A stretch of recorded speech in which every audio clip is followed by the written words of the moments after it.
what I want to do is simply put together some thoughts about, first of all, what we might have through having a religious background to our culture. Secondly, about what a culture really is, and then what is the consequence of losing that background. I start with a famous picture. I'm afraid it's cut from the edges are cut off, but you will probably all know it because it's in the Uffizi Gallery in Florence. Simone Martini's Annunciation, finished by Lippomemi, in which the Virgin is portrayed in the most wonderful and moving posture, with her her book in her hand, and the surprise and retreat on her face. Now, what does this picture tell us? It has a lot to say, obviously, and it says this to us in our secular world in a slightly muted tone of voice. It spoke vividly to the populace of 14th century Florence, but it's slightly more, as I say, more muted for us. But nevertheless, it tells us that we're in contact with another world, and that world visits us with messages that are important for you and me, as much as people who are more directly involved in the faith. It tells us also that God is interested in us and wishes to come among us. And that's an extraordinary idea, which of course is distinctive of Christianity, or at least distinctive among the Abrahamic faiths. But even more distinctive, more interesting, is that God asks our consent for this. It doesn't impose himself on us. The Virgin is presented with this possibility, and she says yes. The picture also tells us that female modesty has a theological significance. That this is not simply a fact of biological life, but it's a way of being prepared for just this kind of thing, a way of being prepared for a higher form of relationship to the world and to others. And of course, embodied in that is the distinctively medieval idea of the sacredness of virginity. Virginity has a sacramental quality, and this painting radiates that, of course, and is one reason why it has had such huge influence. Also, there are little footnotes around the way. For example, the book, going back to this, notice that the expressive nature of her hand around the book, that she was in that book, and she is protecting that book now. Her soul was in it as she read. The book itself is a kind of door to the transcendental, and that says something about the general significance of books in our culture, which derives from the original thought, of course, that it's in a book that the truth of human life is contained. There's also a sense in this painting of beauty as an expression of spiritual purity. The beauty of the Virgin and of her form and her face and her gesture is not something to be understood purely in physical terms. It's something which embodies a spiritual idea and embodies the idea of her purity, a purity which is beyond that of being merely virgin, but a moral idea which is revealed in the flesh. At the same time, her face conveys everything through its expression, and this expression is an index of her freedom. She is free to choose, and that is what the angel is eliciting from her with his greeting when he says, "Hail Mary, full of grace." So we see from this painting that we are singled out for our vocation, and the truth towards which we aim in our lives is one of distinction, not uniformity. She's been singled out, and her fate is a distinctive one. And that idea that we each are distinguished by our vocation, aiming for something which perfects us, is one that, again, is embodied in Christian culture. Now, reflecting on that kind of example, we have a vivid sense of the in the permeability of human life to religion. The religious spirit, the doctrines, the thoughts, the sense of what we are and how we stand in relation to God permeates that painting because it permeates the life of which that painting is a product. And there is no way of detaching Simone Martini's religion from the way he understands the human form, the human face, human relations, sexuality, virginity, the role of books and reading, of privacy, and so on. All those features of human life which actually shape us as social beings are already saturated with the religious ideas. And at every level, I think we can say that, and such examples show it, that culture is aligned with the religious spirit. But both our attempts to elevate the human condition, the culture that we have and which is exemplified by such paintings, is not separable from the religion, but it does something which the religion doesn't itself exactly do. It presents a vision of human life through aesthetic ideas rather than through doctrine. But nevertheless, both religion and high culture of that form attempt to elevate us so that we strive to be something better than we are. But which of them comes first? And the obvious answer is the religion comes first. The culture that we have, Western culture, is downstream from the revelation. I mean, obviously there can be a culture of doubt, but that's probably the one in which we now live, but it is only there, this culture is only there where there has also been certainty.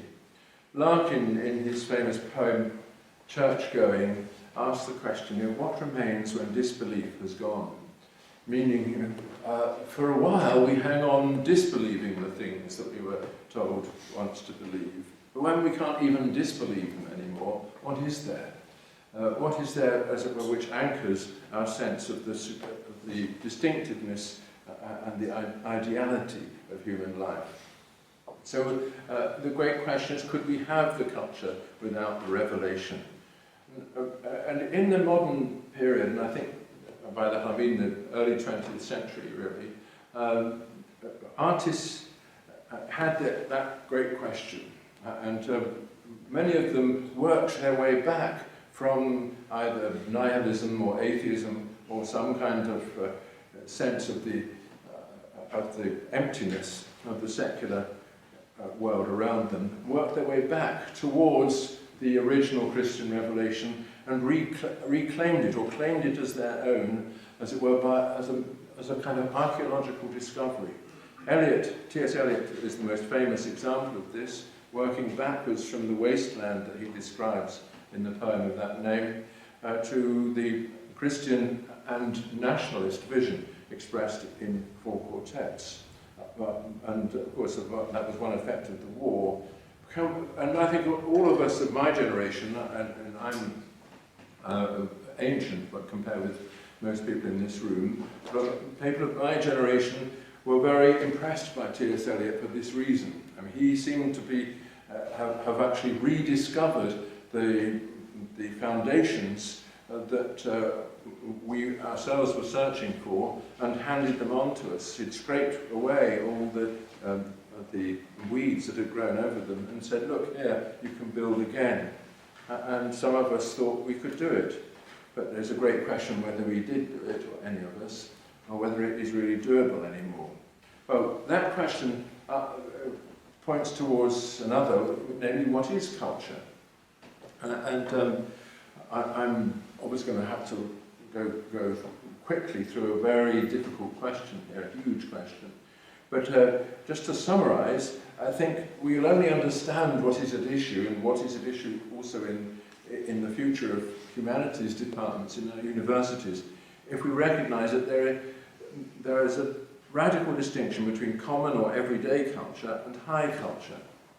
Common culture consists of all the habits, the social institutions and so on, through which ordinary people relate to each other and acquire a common way of being and a common way of understanding the human condition. Whereas a high culture consists of reflection on all that. reflection through art, through the study of history, through the reflection on human institutions, and so on. And now a religion embraces both of those, obviously you wouldn't be able to understand our Western culture if you didn't know anything about the religion from which it grew. And one reason, perhaps, why it is so difficult to teach people now in universities exactly what is significant in the culture that we've inherited is that they don't know anything about the religion which is necessary to understand if you're to understand the culture. So anyway, there is a culture means these two different things. When the religion is taken away, of course, they tend rapidly to drift apart, as you can see in music today. What I know as music, and what I suspect most people in this room know as music, has very little to do with what is picked up from their earphones by most of the younger generation. And it's very difficult to talk even to younger people about the music that they characteristically listen to, or rather overhear. And to pass judgment upon it is regarded as a deep offence. And so there is a huge gap that has opened between the high culture that we study in universities and in conversations like this one, and the common culture that is abundant all around. So why should we study this high culture?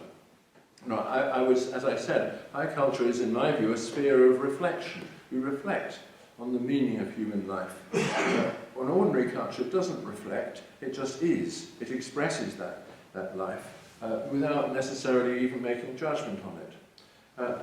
So a high culture, in this sense, as a sphere of reflection, can be taught, and it must be taught if it's to be passed on, because it involves intellectual effort, it involves making comparisons, passing judgment, and recuperating from an artistic tradition the sum of knowledge contained in it.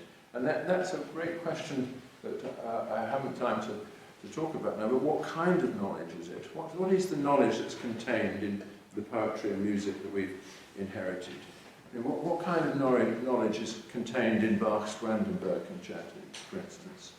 And I would like to make the claim that there is a sphere of knowledge what to feel, which is absolutely integral to the understanding of poetry, music and art, and the various meanings contained in the objects that we make, and that this is really why we transmit a high culture, because this knowledge what to feel is also something which is hard to acquire. I'll give us, well, I'll come on to a couple of examples in a minute. I would like to connect this idea that there is a knowledge of what to feel with an old theme in philosophy, which is really a theme of German philosophy rather than English philosophy, a theme of the relation between the subject and the object. We find in objects the perspective that, as it were, confronts us from them. The principal object in which we find this is the human body, of course. We find in relating to another person as an entity in physical space, we find that he is there looking out at us, addressing us, responding to us, and we automatically try to reach through the gestures, the expressions, the words, to find the I, the ego, that looks, that addresses us in that way. And it's as though in each of us there is this subjective perspective within, which is all important to each of us, and is also important to the other who tries to reach it through his understanding of us. This leads to all kinds of paradoxes, of course. Can we actually reach through? Can we actually grasp the subject behind the object? Is the other not forever hidden from us? And what is it to grasp it? What would it be if we could achieve it? Well, without going into those deep metaphysical questions, which obviously occupy philosophers, we can at least recognize that this way that we have of looking for the subject in the object is something that can be subjected to education. That's what the Geisteswissenschaften, as the Germans call them, had as their goal, to amplify the way in which we understand the subjectivity of the other, to understand the way others feel, understand the meaning of their gestures, understanding how we idealize ourselves in our products, how we represent to each other an image of human life which we would like to achieve, even if we don't ourselves exemplify it. And that, of course, is what I was doing in describing the painting by Simone Martini. I was giving a little piece of Geisteswissenschaft about this particular painting. And we call the ways in which we study this humanities, because they are concerned with what distinguishes us, distinguishes the human realm, the human world, from the ordinary physical world around us. The physical world, as it was studied by all the great gentlemen in this room, plus Miriam Rothschild on the wall at the back, that world was not one defined by subjectivity, not defined as a human world at all. It was the natural world, which had to be approached using scientific categories.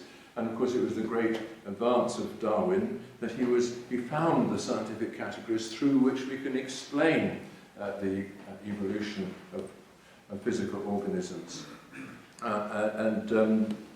Thereafter, the study of nature, plants and so on, was brought into the system of ordinary causality. But those of us who have defended the Geisteswissenschaften don't think that that method is sufficient to understand the human world. That we live in another world, a world that we ourselves create through our interreaction, a world in which the subjectivity of each other is the fundamental item of study. And this is something which has no role in the physical world. There's no mystery in this, because this is how we live. So there should be no mystery in studying this aspect of the human condition through making comparisons, building up a sense of how we human beings represent ourselves through our products and so on. And the imagination is a fundamental part of this. We human beings don't merely exist as in the way that other things do, according to the laws, the biological laws governing us. We also imagine how we might exist, and we imagine ourselves existing under other laws, and try to draw a picture of what it would be like if that were the case. And through that picture we understand something about our own emotions and capacities that we wouldn't understand through any kind of scientific inquiry. So the imagination has a very important part to play in this kind of education. So culture, then, if we look at it this way, high culture, I mean, is a form of knowledge. Knowledge what to feel, knowing how to use objects in order to relate to subjects, and knowing, in general, how to imprint the distinctive character of the human life on our surroundings so that we can recognize each other and participate in a shared environment. I'm just going to give you a couple of examples from architecture to show what I mean. Here is a corner from Pietro da Cortona's little church of Santa Maria della Pace in Rome, where you see concentrated a fantastic amount of knowledge of how lines join together, how lines of force are answered by the weight that they sustain and brought to some kind of rest, how light falls on buildings, how shadows create a sense of relaxation and tension and so on.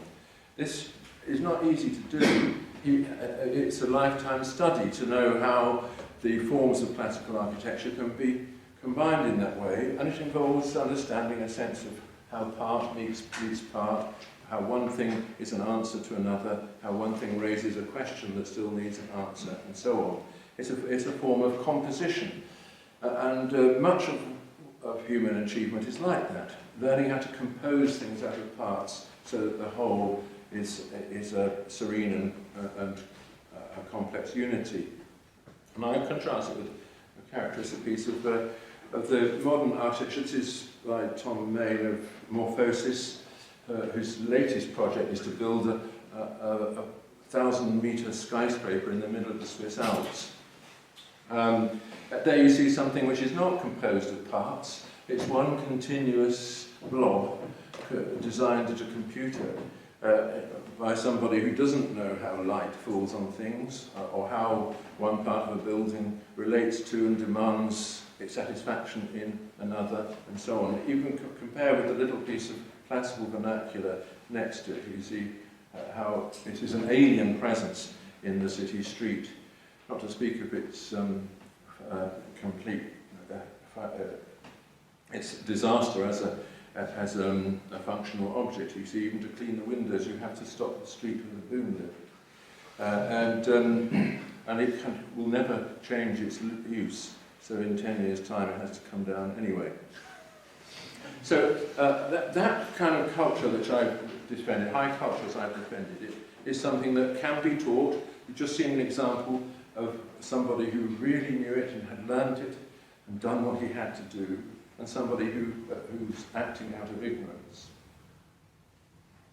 And you see how it matters, because whereas Pietro da Cortona added to the fabric of Rome in a beloved little corner, Tom Main has destroyed a street in New York which will never be the same again. So the culture of this kind is still, many people say that all it is either an ideological expression of economic interests, that's the Marxist view, or it's just a collection of what Dawkins calls memes. So I just wanted to say something about his debunking theory of culture. You know, he thinks of a culture in all its forms, both common culture and high culture, as being composed of these things called memes, which are self-replicating cultural units that use the energies of human brains to multiply. So you can explain culture as you explain everything else under the theory of evolution, as in terms of the random replication and the adaptation to the surrounding conditions, which enable some to survive and others to disappear. Now, there are such things. We have a paradigm in the catchy tune, you know, the La Donna Immobile, for instance, which was whistled by everybody after its first performance all over the city within an hour. It's not Verdi's greatest achievement, but nevertheless it clearly is a kind of virus. There are examples like that which do seem to have something of the character that the theory of genetics attributes to the gene. Memes, on Dawkins' view, are propagated by imitation. So in this view, culture is a kind of parasite. Science, however, is not a matter of culture. That's an extension of the brain's cognitive role. The culture is the merely parasitic occupation of the brain by things which have no cognitive significance at all. Well, this is an appealing metaphor, but what does it amount to? It discounts altogether the fact that we judge ideas, assess them, reject them, hold them to the bar of validity and truth and virtue. You know, even if these ideas are not scientific ideas, we discuss them among ourselves and try to obtain a consensus about them. In giving you those two architectural examples, I wasn't supposing that you would be neutral as to which of them you prefer, or as to why. On the contrary, I was showing you something about which we can argue and ought to argue, and it's pretty certain that everybody in this room, and everybody indeed outside the Royal Institute of British Architects, would agree on which of those to prefer. So, besides, this debunking theory of culture makes no sense of interpretation and is unfalsifiable because it gives no biological correlate to the mean as Dawkins understands it. So I want to put in place of it a bunking theory of culture, which is really my response to people like Dawkins. What their scientism, their attempt to incorporate all forms of reasoning into the scientific paradigm is, I believe, really a kind of magic, using science to conjure, to reassemble human life in order to exert control over it. But genuine scientific thinking begins from independently defined problems and sets out to solve them. But culture isn't like that. It doesn't begin from problems and set out to solve them. It is a sphere of artifacts that are linked to our aspirations and ideals. It depends on judgment, and that is what the humanities should teach. And I think that they always did in my day, and there's a great question now as to whether they still do today. And this, I think many of the doubts that people have about the role of culture in a university is that people don't know whether it is still possible to teach these things. I think it is, but many people say that that is simply a subjective judgment of mine for which I can give no authority. And I think we see all around us the rise of fake culture, fake art, and fake scholarship. Here's an example. Next door, there's a whole exhibition of this, only last summer, of Alan Jones's appalling bits of sexualized kitsch. And another kind of kitsch is preemptive kitsch. Somebody who knows that his audience are so horrified by kitsch that he makes something that's so deliberately kitsch that it can't possibly be kitsch. It's a fake of a fake, and it's up to you, the intellectual, to see the great, profound point of it. Here it is standing in front of a piece of architecture built by someone who had studied the art. So what's missing? This is the art of our times. It is a bit cluttering the courtyard outside at this moment. And one wants to ask oneself, what is missing from all this? Now, faking is a very important thing that we do, and it has a reason. People fake things because they want the benefit of something without the cost. You know, by faking it, you get the benefit, but you don't have to pay what it costs. And this is true certainly of fake art. The artist wants the benefits conferred on artists without paying for them. Some of these benefits are financial, and they can be huge, of course, in the case of art that can be owned. But they are also social, because we've been brought up on this view of high culture that people like T.S. Eliot gave to us, that high culture in general and art in particular contains the key to the meaning of things, the key to the meaning of human life. But when the art is a mere fake, of course, the result is meaningless. So what would restore the meaning? And I think this is where the question of faith returns to us. There is a discipline of humility which is absent, of course, from those two examples I've just given you. Is consecration or it is nothing. That was really in the back of T.S. Eliot's mind when he defended high culture as an avenue back to the religious revelation that we had lost. His view was that in the difficult situation that we are in the modern world, where we've lost so much of that inherited idea of the sacred, we still must try to consecrate our world. And art is one of the means that remains to us to do this. And if we don't do this, art is pointless.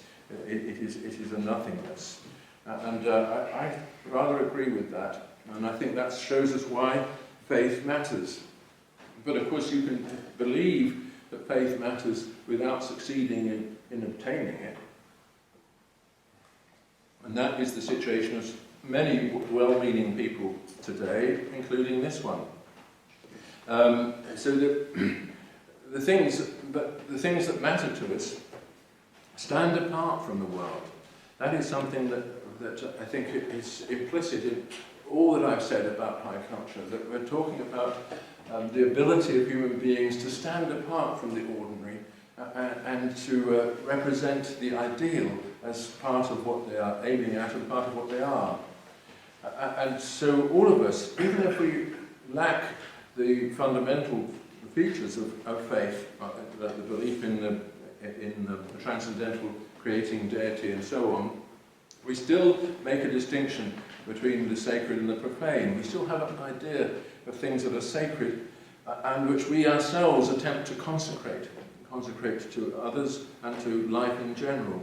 We all have this feeling about love, about family life, about friendships, about the various ceremonial affirmations of what we are when we join together in order to recognize that it is worthwhile being here and that we should celebrate it and also prepare ourselves to make sacrifices on behalf of it. But these things, which I think everybody naturally feels, become fragile if we think that it is we alone who provide their meaning. So that we do stand in need of a sense of the transcendental in our everyday life. That is to say that there is a source for this meaning other than we who receive it, that somehow it comes into our world in another way. And that, of course, is what Simone Martini represents in the figure of the angel in his great Annunciation. So if we think like that and think that culture has a role to play here, and high culture I mean, then we ought to think that art must belong in general to the practice of consecrating things. It must be a way in which we attempt to put a frame around these things and raise them to an altar which will justify our worship of them. But that's not what we see today. We see it rather art as a kind of desecration of human life rather than a consecration of it. And these two ideas, I think, are very much in play in all the things that we feel about the art and literature and music that has been, and especially the architecture that's being produced in the world around us. But the fact that we think in these terms is, in my view, a proof that there is such a thing as the sacred character of our own products and the things that we encounter. One proof that something has a sacred character is that we can desecrate it. And our world is full of desecration, the face being a primary target. We deface the person. And this is one of the functions of pornography and also of the Tarantino-style violence in the cinema. It's a kind of defacing of the person. The person comes before us as a mere object, without that thing from which he looks at us and addresses us. But we deface, of course, the environment too, and that goes without saying, and people are still alert to that, interestingly enough. Here's an example of art that desecrates the Chapman brothers, who take great delight in these repulsive, possibly paedophilic images of congealed bodies with penises for noses and all the rest. I contrast it with this. I come back now to the theme in which I began. Here is another Virgin, this time a Virgin and Child from a later painter, Venetian school, Jacopo Bellini,